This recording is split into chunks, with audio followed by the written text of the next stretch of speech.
487 personas. Entre ellas, muchos funcionarios públicos aprovecharon su posición para ser inmunizadas con las vacunas de Sinopharm, que llegaron en complemento a aquellas que se utilizaron en los ensayos clínicos efectuados en nuestro país.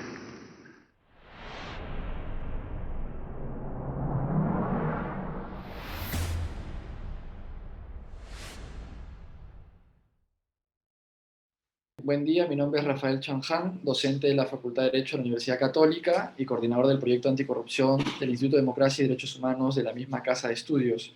En esta oportunidad voy a compartir con ustedes unos breves comentarios referidos al caso de los denominados vacunagates, o pues de estas vacunas que presuntamente habrían sido inoculadas de manera irregular a exfuncionarios del Estado.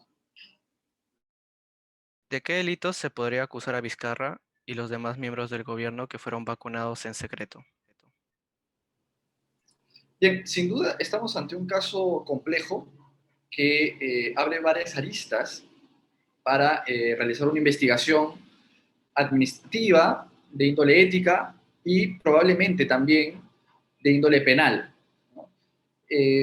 Más allá de las infracciones éticas o administrativas que se hayan podido cometer en el marco de este caso denominado vacunagates, ¿no? Es decir, la inoculación de estas vacunas, ¿no?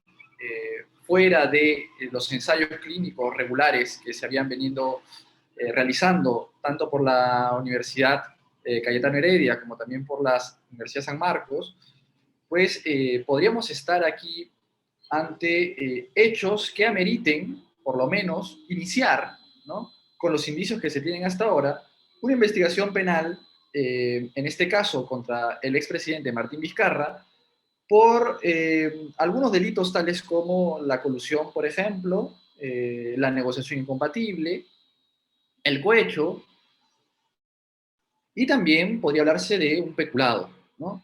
Todos son delitos contra la administración pública y creo que los hechos que se conocen hasta la fecha, iniciales, creo que son indicios sí a tomar en cuenta. Se requieren necesariamente ir corroborando algunos datos, recabar mayores elementos de convicción, porque hasta lo que tenemos ahora creo que no podemos decir ni afirmar de que estamos ante un hecho delictivo, pero sí hechos que revisten una relevancia para que el Ministerio Público, en este caso la Fiscalía de la Nación, ya lo ha hecho, ha iniciado una investigación por el delito de concusión y por el delito de negociación incompatible en contra del expresidente Martín Vizcarra. ¿Por qué? Porque creo que estamos en una contratación a cargo del Estado, en este caso una contratación de la compra de vacunas en el marco de una pandemia de COVID, y en donde presuntamente se había recibido vacunas ocultas de manera subrepticia antes de firmar el contrato, es decir, en una fase de tratativas.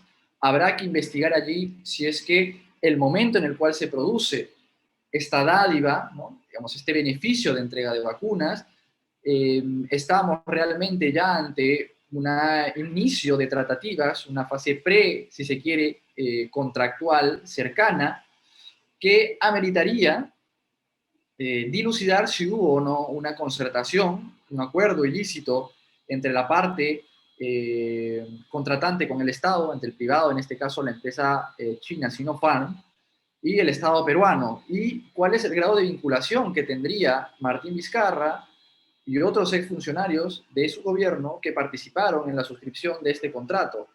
Si es que se logra recabar mayores indicios, irregularidades, testimonios, colaboraciones eficaces, por ejemplo, que demuestren o denoten un favorecimiento a esta empresa, pues podríamos estar ante una figura de una colusión, una negociación incompatible, por lo menos para meditar una investigación, ¿no? Luego está el delito de cohecho, pasivo en este caso propio, que podría investigarse también bajo un dato inicial, muy inicial, que requiere mayores elementos, que consiste en haber recibido una vacuna supuestamente o presuntamente bajo un concepto de dádiva indebida para que a futuro se otorgara una contratación de los lotes de vacunas de la empresa Sinopharm. Entonces, si fuese así, también habría que ver si es que existió o no ese acuerdo, si es que existió esa entrega a cambio de la suscripción, y eso es lo que evidentemente va a tener que determinarse mediante mayores elementos y una actividad probatoria mínima.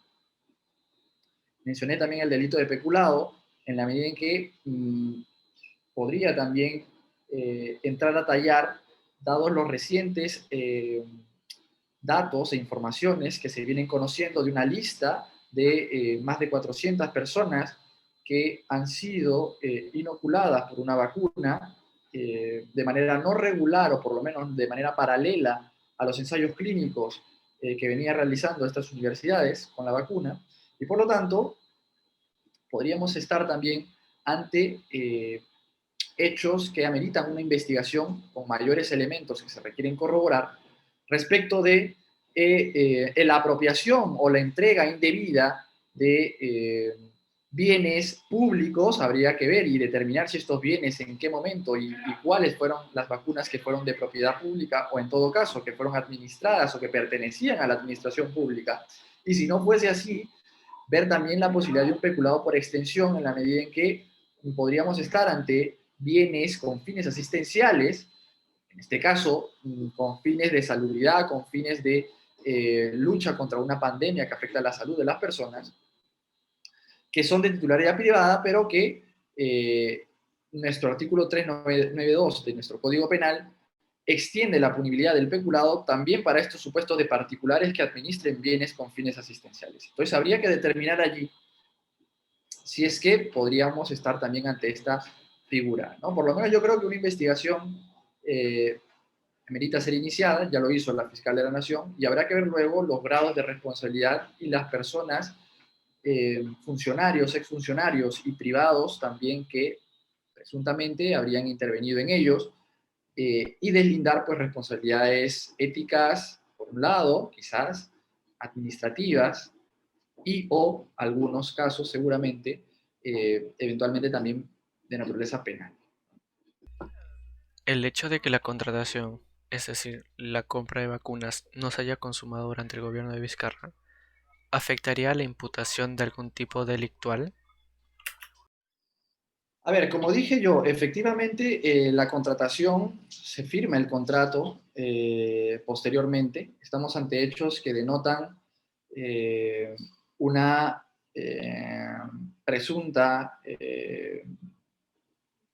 dirección indebida de una contratación, lo digo así, o de una presunta dádiva, si se quiere, que se da en una fase precontractual, ¿no?